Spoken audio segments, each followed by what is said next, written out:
I just would like to say very welcome to everybody here today, and if you walk away with one little mindset change for the positive, I'll be very happy.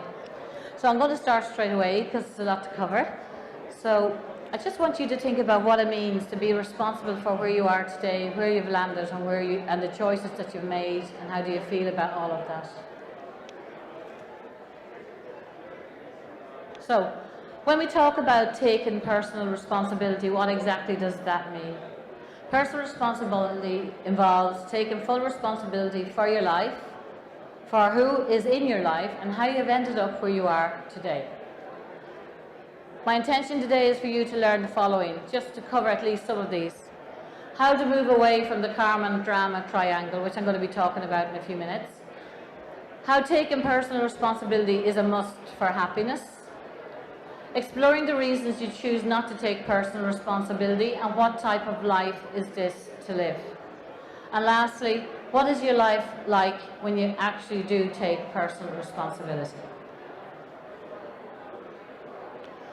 So bringing your attention now to the karma triangle. When you look at this triangle, ask yourself to remember when you have spent some time on it at different times in your life. So just think about it for a minute. There's nobody in this room, including myself, that at one stage hasn't been on this triangle.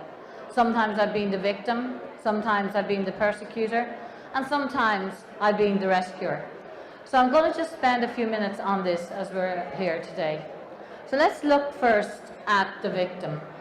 So the victim is somebody, and I would invite you to tune into their language and how to use their language about how they describe their life. So the victim will be in the blame mode. The victim will be blaming X, Y, or Z, or circumstances, or even the country for the reasons they are where they are today. They will live in the land of shoulds. They will be saying, I should have done this, I should have done that. They live in the lands of if only this, if only that. And they never seem to be happy. They always seem to say, everything always happens to me. So just for a moment, just think about the victim. Now we all, again, as I said, every one of us here would have been on this drama triangle from one time to another.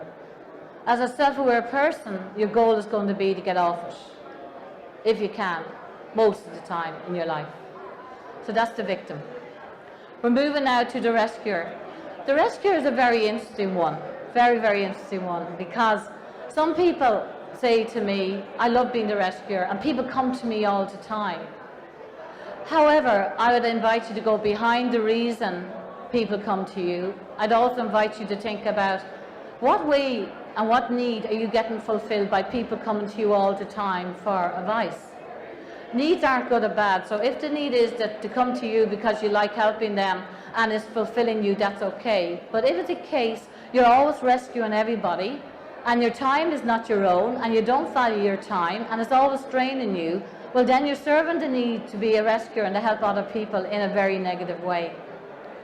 The rescuers have found a lot of work where they can't say no effectively, and they'll say, I'll do that for you, and I'll do that for you, and they say yes to everything.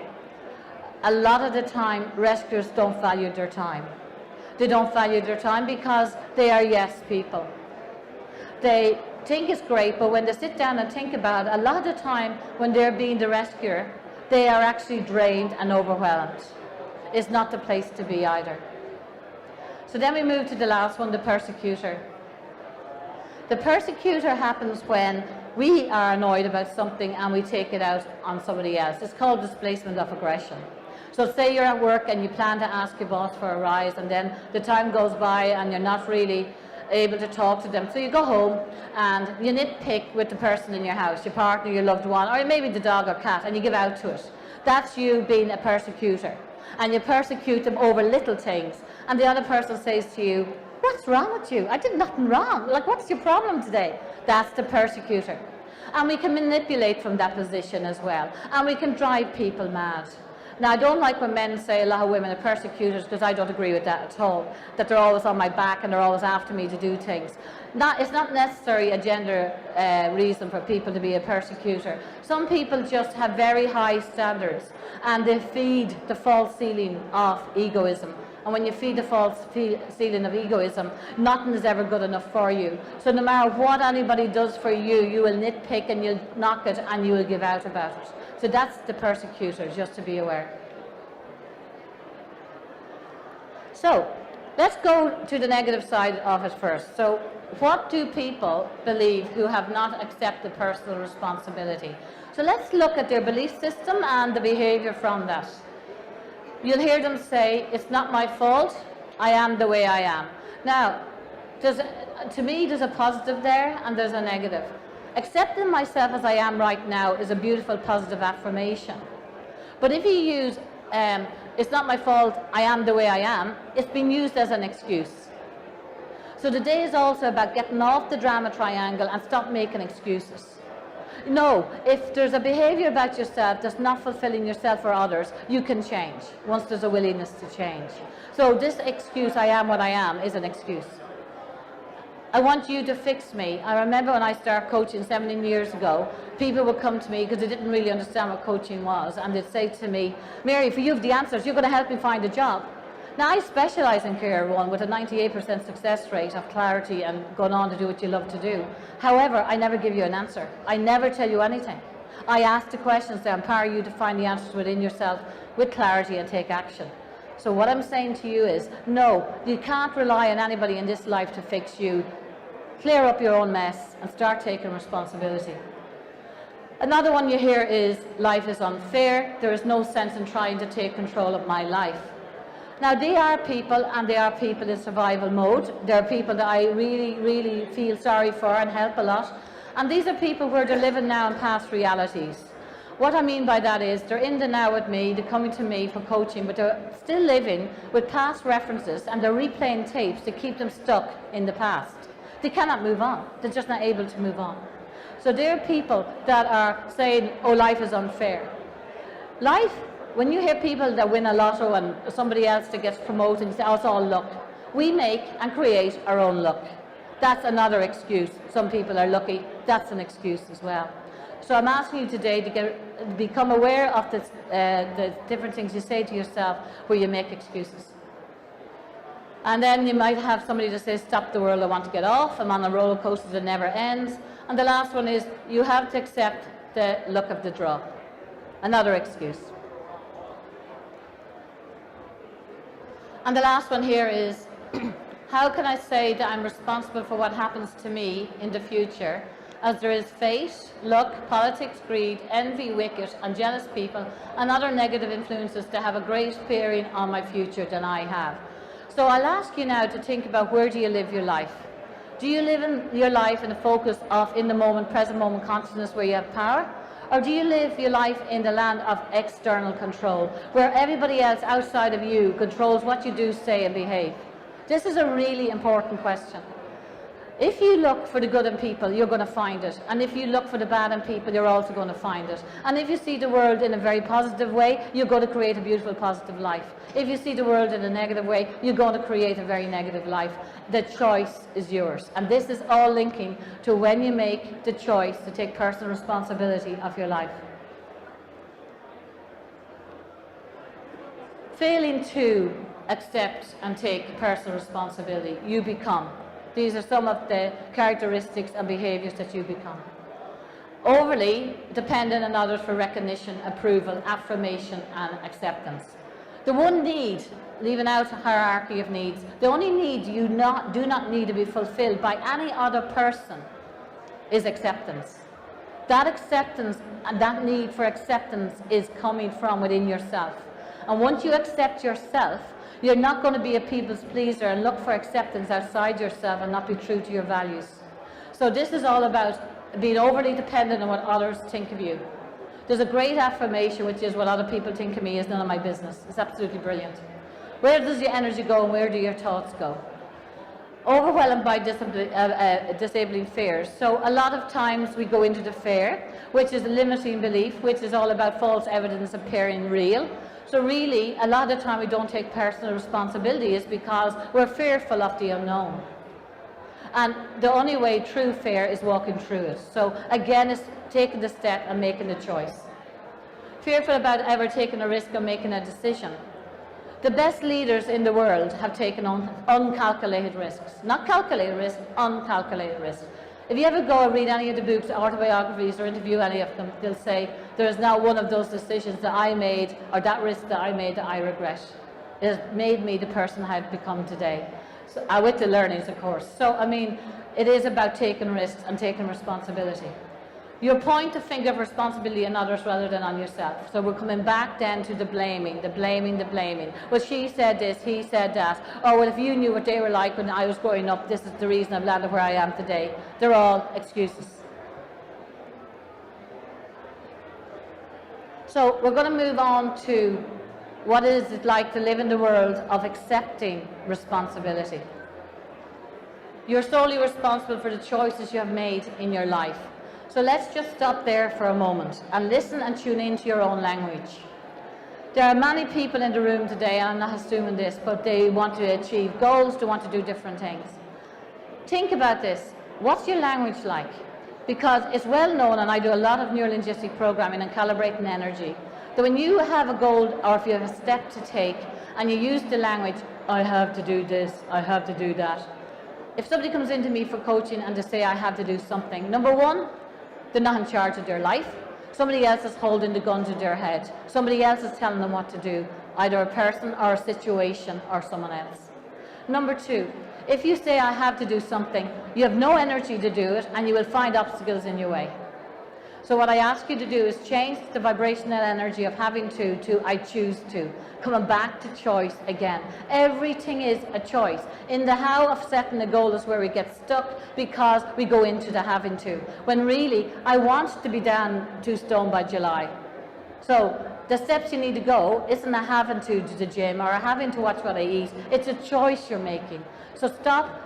You know, people that are very much in responsibility for their lives, they own their choices and they stand by them, and it gets them to succeed in their goals. You're responsible for what you choose to think, feel, and how you respond. So every thought we have affects our energy that brings about different results. We are responsible to think and be responsible for how we think and what we allow into our mind. Mindfulness is all about being in the present moment consciousness. And I talk a lot when I give courses on that about the fact of the future. We can't control the future. It can be a motivator for the positive for the future, but we cannot get attached because anything we get attached to controls us. So it's like setting goals, planning it, going in the direction of it, and then letting it go to allow. So what I'm talking about here is we have no control over the future. Now let's look back in the past. Unless you're looking at the past to learn from it and bring it into the present moment as a teacher for positive reasons going forward, don't reflect on the past. Because the past is going to keep you stuck and keep you down. And we come back then again to, we have the choices of what we think, how we feel, and how you respond. When we talk about emotional intelligence and we're dealing with emotional intelligence, the one biggest principle is always respond, never react. So you think and you learn to become your own observer. So when somebody sits beside you, instead of feeling uneasy all of a sudden, you go, what's the reason I'm feeling uneasy? What is it about this person that I don't like, or I like, or admire, or whatever it is? Start becoming more observant of thyself and thy thoughts. You're responsible for what you choose. Okay, I've done that, I'm sorry. You choose a direction in your life and you do not blame others for the choices you have made. So I'm going to ask you now, even if you were to leave today and carry out one of these steps in any of these areas, I think will be a great help to you. So moving away from the ego and feeling, this, we call it the false ceiling. Let's imagine there are bees in a jar and you put a lid on that jar, and some of those bees are going to jump halfway up, some are going to jump 3/4 way up, and some are going to hit the top of the lid. When you take that lid off, there's going to be a few that's going to jump higher again. So as human beings, who are we to place a line in the sand and say that's perfection? Perfection is a false ceiling. It would far better serve you to say, I am my best, I give my best, people receive my best. Focusing on you and your best. When you are a perfectionist, you go into the land of comparisons. You're comparing yourself to others. And what we say in coaching is the quickest way to doubt and failure is through comparisons. Because when you compare to others, you're going to come in with doubt and you're going to end up with failure. So instead of focusing and wasting energy on what people do, focus on your own strengths and how brilliant you can be. And then you're going to be far better off and being able to be vulnerable and ask for help when you need to. Always be open to new ideas, concepts about life. Refute and diffuse self-limiting beliefs and irrational fears. So behind a lot of the irrational fears lies our self-limiting beliefs. I would spend a whole hour talking about limiting beliefs because they are the reason we're not where we want to be today, because we are the product of our belief system. So when you're talking about limiting beliefs, rationalize them out. A lot of people that compare themselves to others will have the limiting belief, I'm not good enough, I'm not good enough. And they're always going around comparing themselves to others. Another person that has a limiting belief are people that are actually rescuers and that don't value their time, and you'll hear them make comments like, I never have enough time, never have enough time. Another limiting belief. There's only 24 hours a day. You get a choice on how you use it. When somebody said to me they can't do 2 minutes in the morning of mindfulness as they wake up, because when you wake up in the morning, your mind is in fight or flight state. So if you have 2 minutes of mindfulness, you're going to be well able to come in and take control of your life after those 2 minutes. And when somebody said, I don't have 2 minutes, well, that's another excuse, because we all can get up 10 minutes earlier and get 2 minutes of mindfulness in. So be open to ideas, concepts, or whatever about life, and then moving on to self-limiting beliefs. The only way of changing limiting beliefs are through affirmations. So moving away from I've never enough time would be something like, my time is precious and I act accordingly, or I value my time, or I choose how and when and who I spend my time with. That would help you very much in moving away from not valuing your time.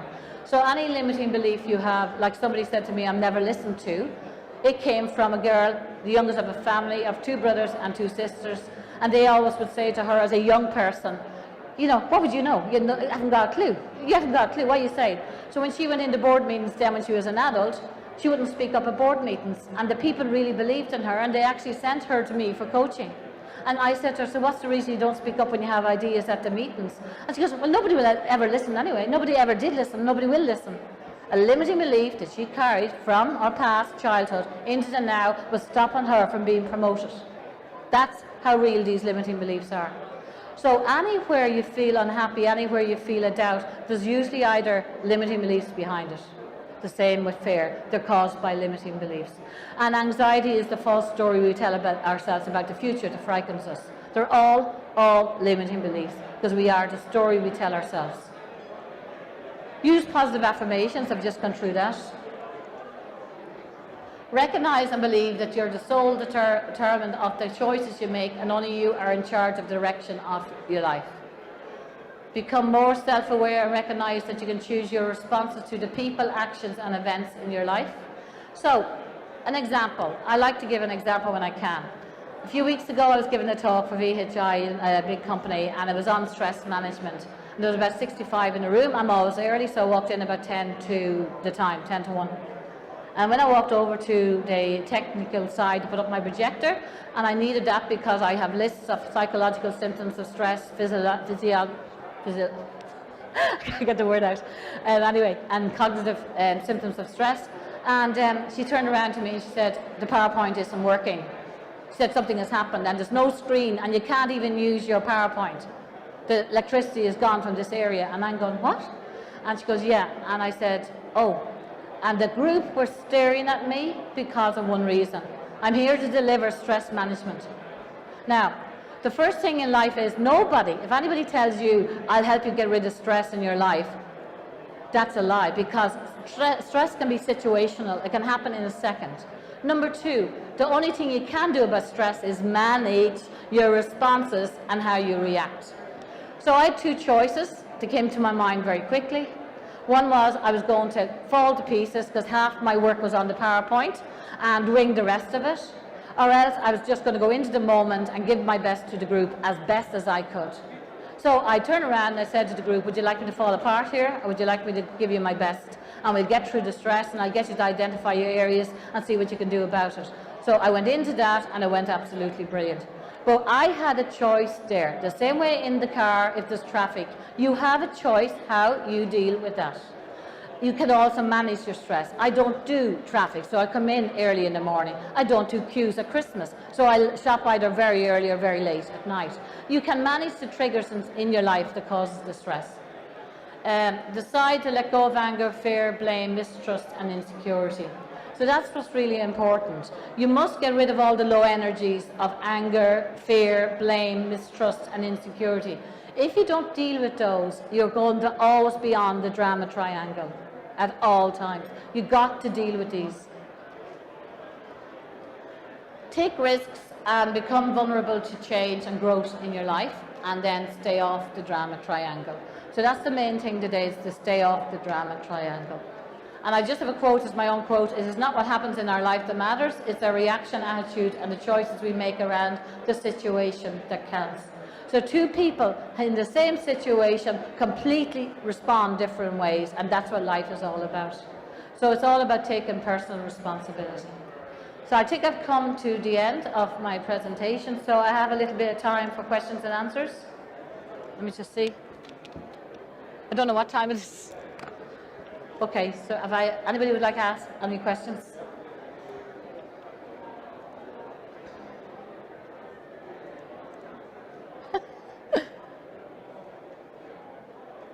No? Okay, well listen, I hope you walk away with something out of this presentation today, and thank you very much for being here. Thank you.